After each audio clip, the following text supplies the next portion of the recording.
we would just speak to our clients like, oh, if you put a water feature out here, it can immediately lower cortisol, slow your breathing down, reduce stress, anxiety. And a lot of people didn't connect those features to their well-being or how it could actually support them. One interesting that we did too, Jack, that was really, I think was very fundamental to our success, it was combine the design process. Oh, yeah. So the same design process that we have for landscapes is the same for interiors. Start asking the clients, like, what is stressing you out? What is, are you burnt out on something? Are you stressed out? Are you overwhelmed? What are those things that are causing that? And what do you believe would be the best thing in your built environment, whether it be inside or outdoors, that would be able to promote you to come outside more and enjoy that space? Hey everyone, welcome back to the Landscaper's Guide podcast. Today I'm excited to talk about an interesting topic of mental wellness and how design, both interior design and landscape design, can impact mental wellness and impact the people in the space. And I'm excited to have our guests, Daniel and Rome from Avesso Studio in Dallas, Texas. Daniel, Rome, welcome to the Landscaper's Guide. Hi, thank you. Thank you for having us. Thanks for having us, Jack. Yeah, my pleasure. So Daniel, tell me a little bit, what is Avesso Studio and what all do you guys do? Sure, absolutely. So Avesso Studio, we originally started in 2018, and we started as an interior design company, and later on branched off into a landscape design company. Our goal is to truly just transform a homeowner's home from the inside to the outside, kind of like a one-stop shop focus for you. So since we've opened up, we've become a award-winning company with some of our interior design projects, also meeting with some of our landscape design projects as well too. And we have just been growing into a way where we want to kind of focus our designs where they can better truly help our end user, which is, like you mentioned before, focusing on their well-being. Cool. And so do one of you have a landscape background and the other has interior design? Or tell me a little bit about that part of it, because we've worked with interior designers, we've worked with landscape designers. I have some clients who do exterior projects where they're designing the outdoor living space, and they're sometimes doing some of the maybe the doors and entryways, but I haven't quite worked with anyone who does both interior design and landscape design. So I'm actually the certified landscape designer and principal designer for the company, and Rome here is the principal interior designer for that. And actually, both of our backgrounds come from our certifications through the New York Art Institute or Institute of Art and Design for us there. And as far as the wellness, everything that really kind of was the visionary of Rome here with your certification and educational background. Yes. My first career was in business administration and economics. And my kind of dream was like, let's get a master in green economics. So that did not happen. Like, life happened. And then probably was like mid 2020 that we kind of like sit down. It's like, you know what? I think we can bring that sustainability, like the well-being to design, right? Why not design with that in mind, with the top in mind for our clients? And then we kind of like start deep dive on the rabbit hole of like how we can do better in our projects, right? So I went back to school, got like the well certification, got like the healthy material certification through Parts of Design, school design in New York. And then Daniel was like, you know what, Rome, landscape is all about sustainability, right? It's everything about how we can keep that nature intact, right? So with that, we kind of like did some adjustments in our design process where we will put those elements, we put like those topics of well-being to the design, right? And then since then was like only great things that we have like bring back, especially from our clients, it's very satisfying hear the client that, now I don't need to worry about what is outside. I don't need to worry about what is inside. Like I feel healthier. I feel happier in my environment. So that was really nice to create. Yeah, I agree. I agree. I think also too what kind of really helped out as well too is we kind of saw a big hole between our homeowners, our clients, and what they just really wanted aesthetically done both inside and outside, and the gap between how that aesthetic can really truly support their well-being. So it was just something that we've always kind of really enjoyed, like how that support is. And we would just speak to our clients like, oh, if you put a water feature out here, it can immediately lower cortisol, slow your breathing down, reduce stress, anxiety. And a lot of people didn't connect those features to their well-being or how it could actually support them.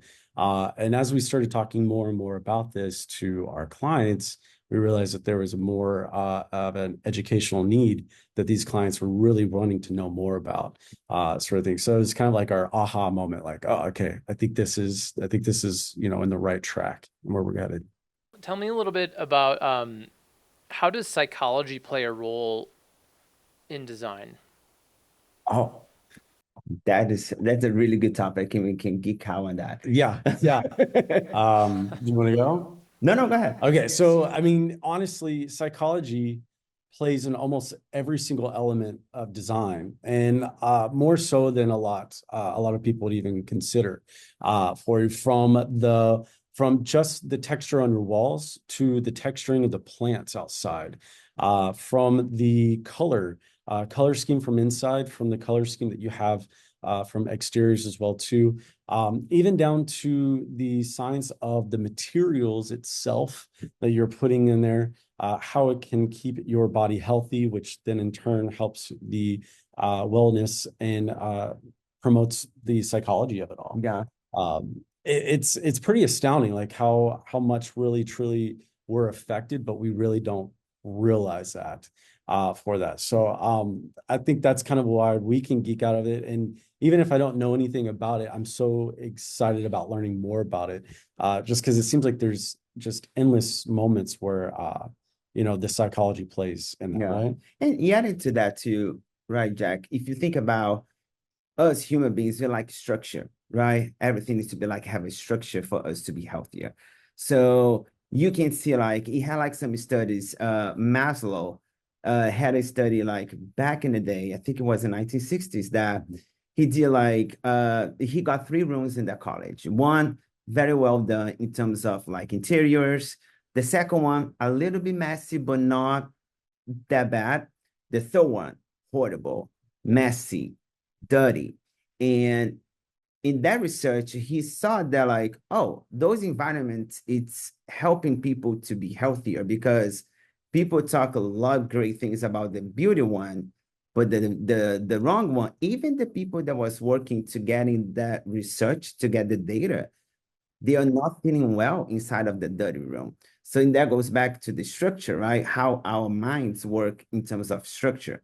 So to complement what Danny was saying, like when you get to like a beautiful backyard, when you see something in structure, bring that resemblance back to your body in a way that, oh, I'm in peace here, I'm in easy here. So that's kind of like how the psychology kind of like played in the background when you see like you can see like that everywhere.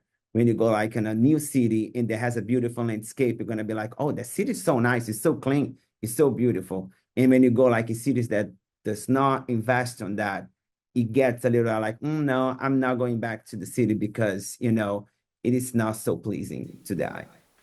Yeah, I just repainted my house, and the we worked with a color specialist, and the actual painter, the project manager and I were talking about the color red and how it can trigger negative feelings for people and aggression, and how he had a couple that had painted their kitchen red, and later they got divorced, and he learned that they always fought in the kitchen, and he believed that the color of that kitchen fueled the kind of aggressive nature of their relationship. And I realized that my one of my colors was previously a dark red, and we had this room in our office painted dark red, and I never felt good in there. It never felt right, and people didn't like going to that office. Honestly, it was like pulling teeth to get people to want to come into the office. And I wonder, as we're talking, how much the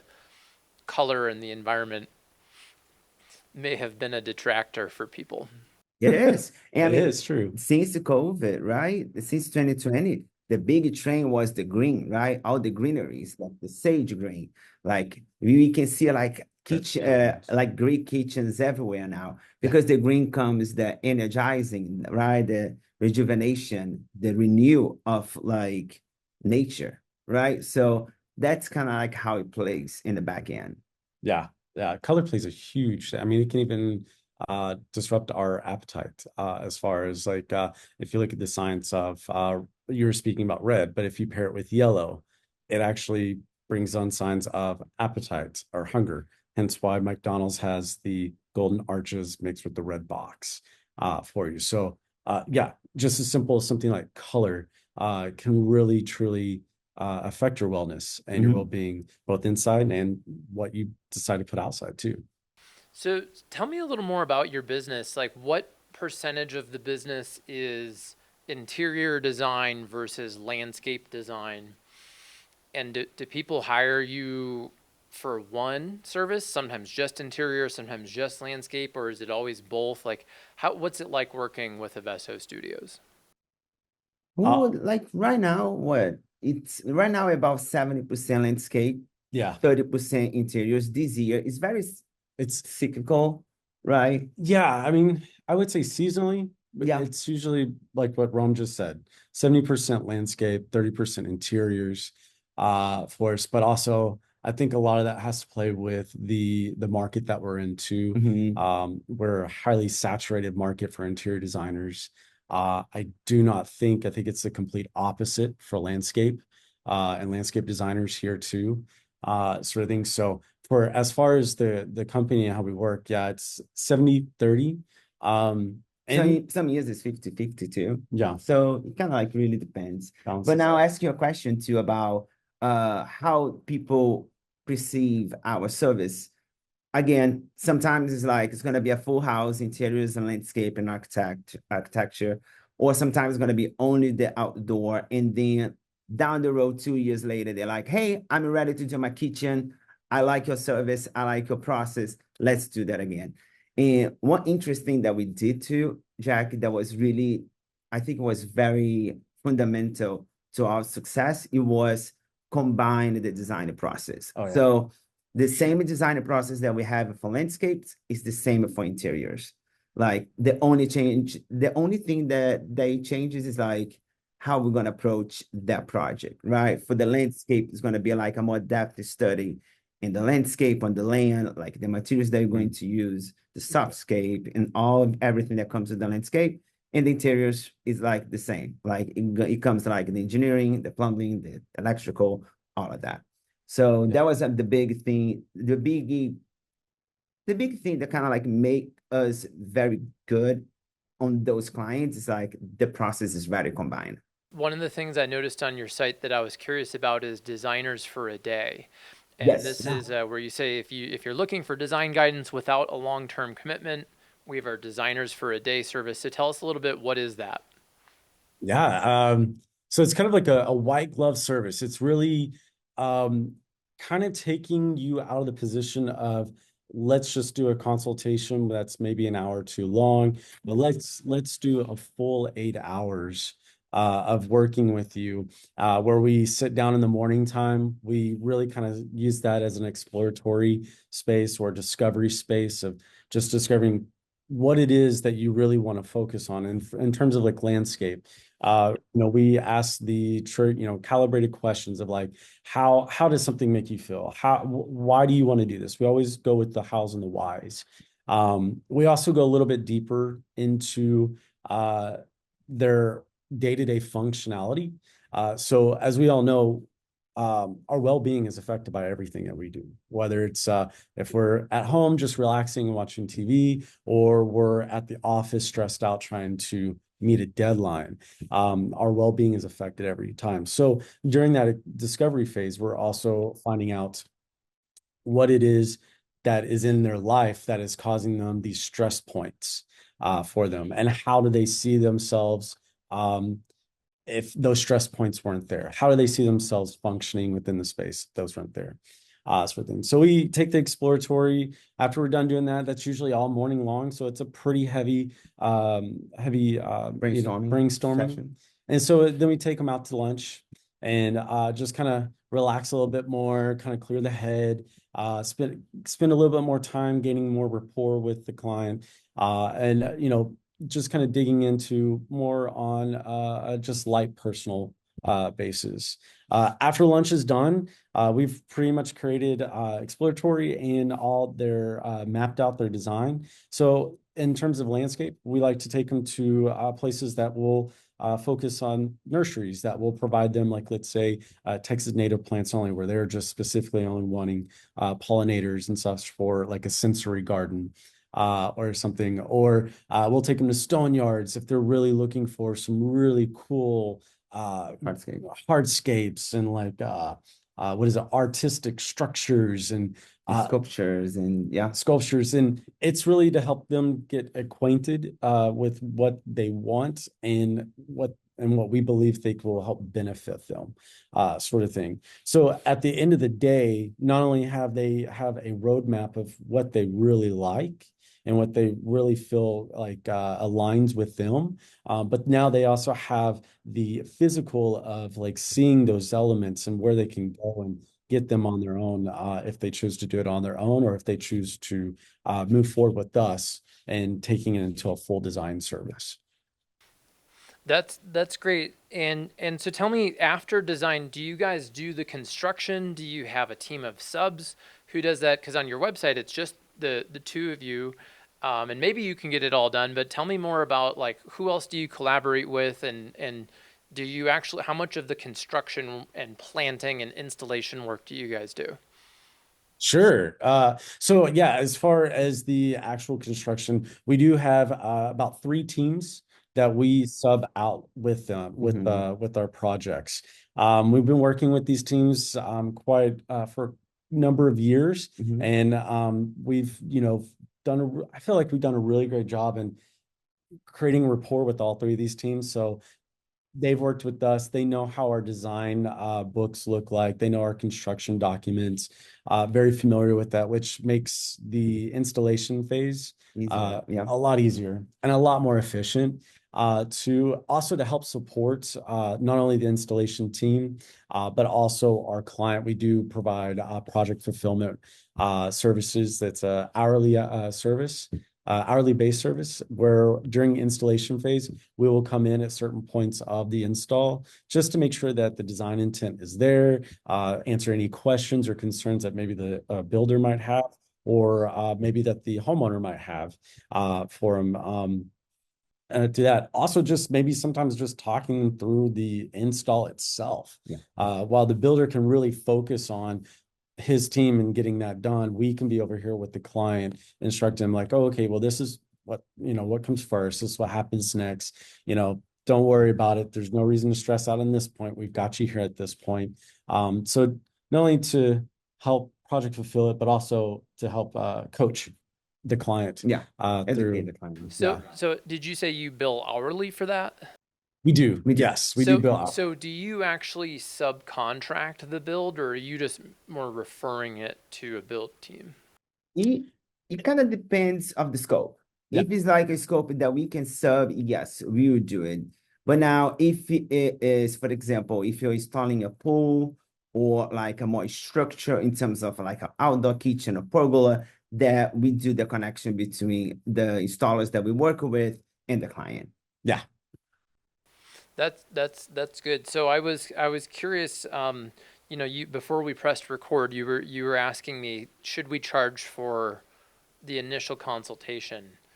Was that still a concern for you guys? Yeah, it's I don't know if it has to be with like the value that I'm presenting during my discovery calls. Sometimes it's pretty much a hit or miss, and I don't know if that's something that we're doing, but it was one of the biggest questions that we kind of brought up to ourselves was like, is this even something that landscape installers are doing themselves Yeah. whenever they're just coming onto a project, not necessarily as a designer, but just to go and see the space itself. So yeah, it's a big question for us. Yeah, I have 150 clients all over the country, and believe it or not, none of them do it the same way. So you may get different answers from different people. What I've found though is I have several clients, especially the ones who are charging for the initial consultation. It works. And yes, I have a client in Texas and it works in Texas. I think though that in order to do that, you need to reach a certain level of lead volume, meaning you have enough leads coming in that you can be pickier and you have enough social proof, you have enough Google reviews, you have enough portfolio and testimonials that like we want this company, and charging something can help weed out the people who are tire kickers, Yeah. right? Okay. So it's kind of nuanced of when does it make sense. I think it's partly market driven, meaning how much is there a lot of demand for your service, and are you getting so many calls that you can't go and do them all. If you are, then charging is great. And one of my favorite authors, Dan Kennedy, says that buyers are buyers are buyers. And so as far as, getting someone to buy something, pay something, gets a little bit of skin in the game for them. And then they typically are less likely to continue even contacting other vendors, and because they're good. We've got Daniel and Rome on the calendar. We've paid. I can relax now. I don't need to keep searching and contacting people. And I'm partly curious, about this designers for a day and how much that costs, because that seems like a really natural thing to sell to everyone. Yeah. Yeah. Yeah. I Yeah. mean, it was another reason why we wanted to do it is because we've run into a bunch of clients that really truly want to get their hands dirty and do it themselves. And it was again a gap that we realized that they didn't necessarily want to fully invest in the full design service.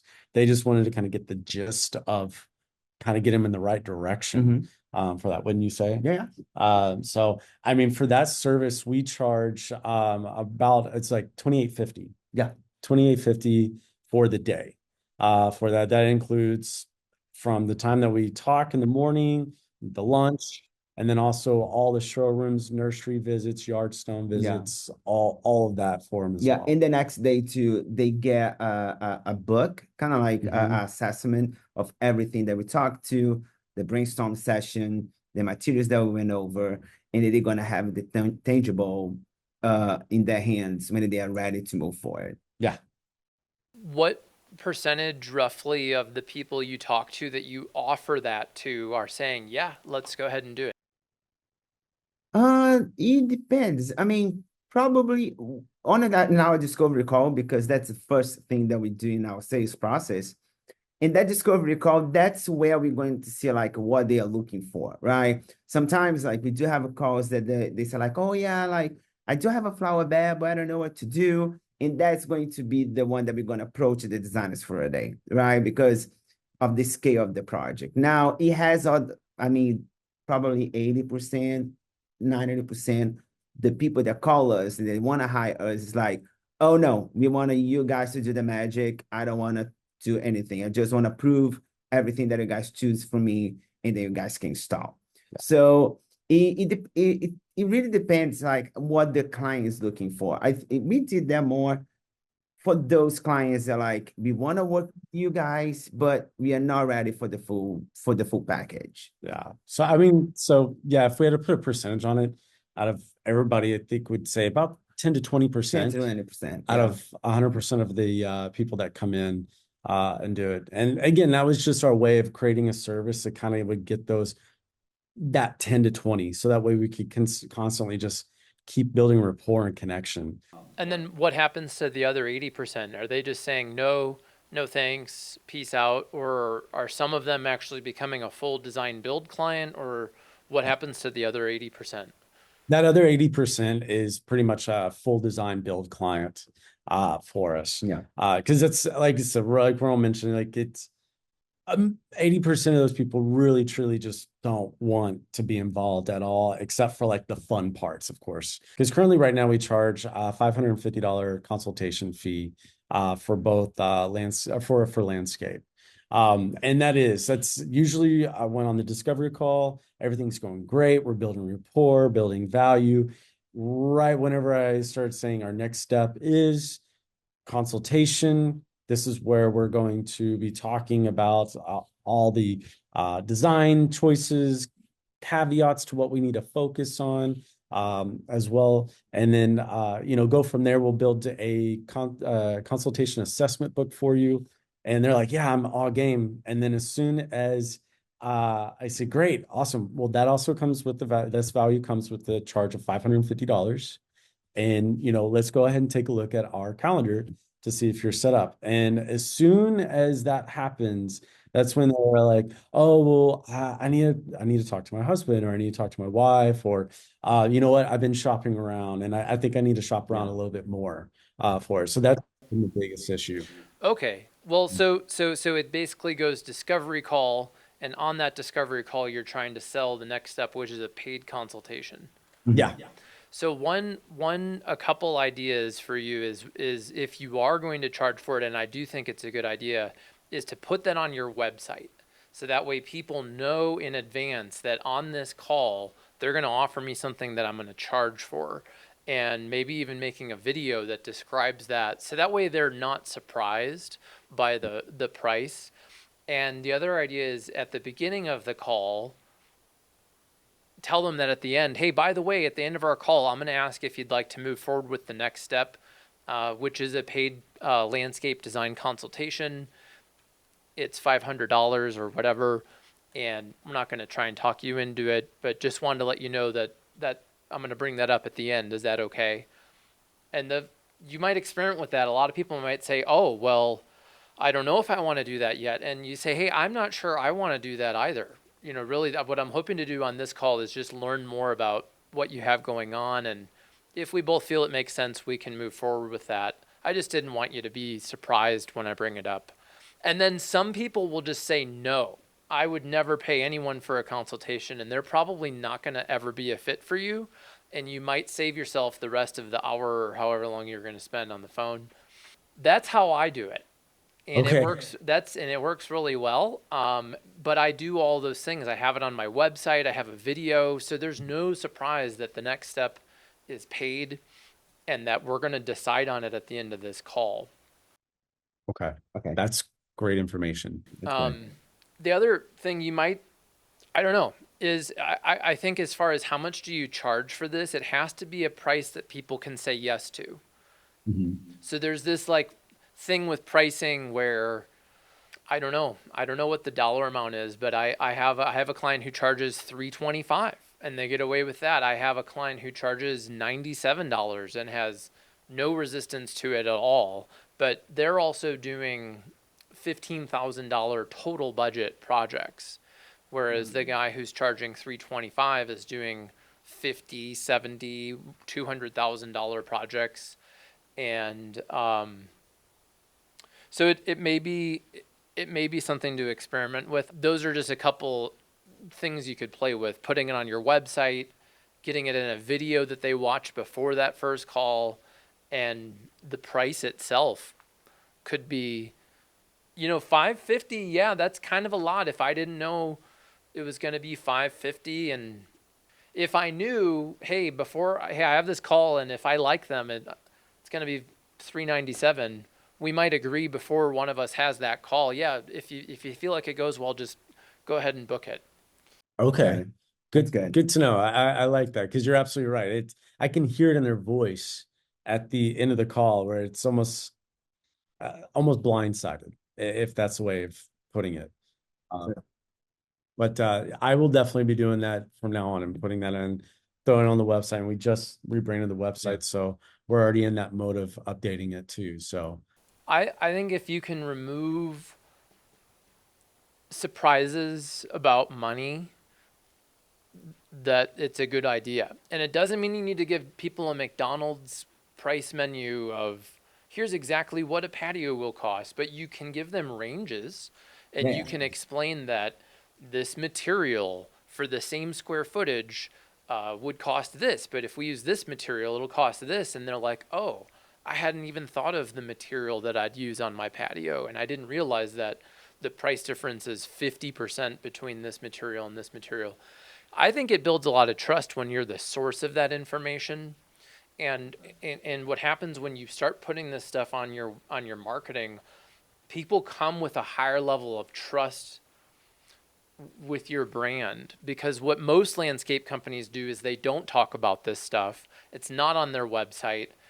They drop the ball at following up with people, and people are like, well, screw this. These guys told me how much it was going to cost all along, and I'm ready to pay for a professional to like show up on time to a meeting with me and give me these deliverables.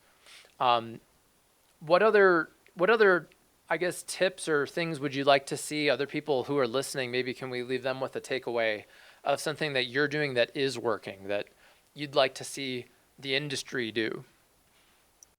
Yeah, I would just say, and this is just going back to my experience with just working with a lot of our installation teams and talking to them, and just, don't think of well-being as being taboo. It is something that is everybody goes through. It is something that if it's just talked about more, people feel more connected to not only other people but also their spaces as well too. So I would say the biggest takeaway I would say is to kind of break through that boundary. Start asking the clients like, what is stressing you out? Yeah. Are you burnt out on something? Are you stressed out? Are you overwhelmed? What are those things that are causing that? And what do you believe would be the best thing in your built environment, whether it be inside or outdoors, that would be able to promote you to come outside more and enjoy that space?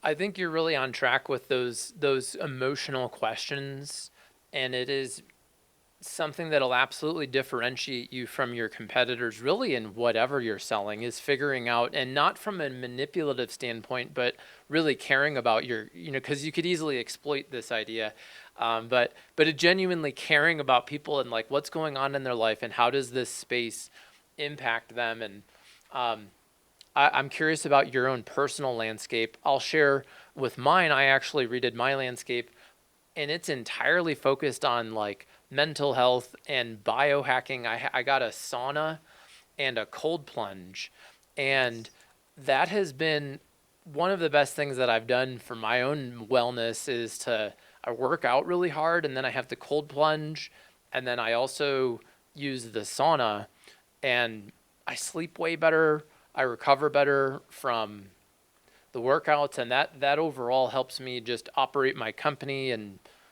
just generally be a person. Yeah. So those are some of the things in my design that I knew that I wanted, that are absolutely, I'm enjoying that. What are some of the things in your own personal space that you guys love using?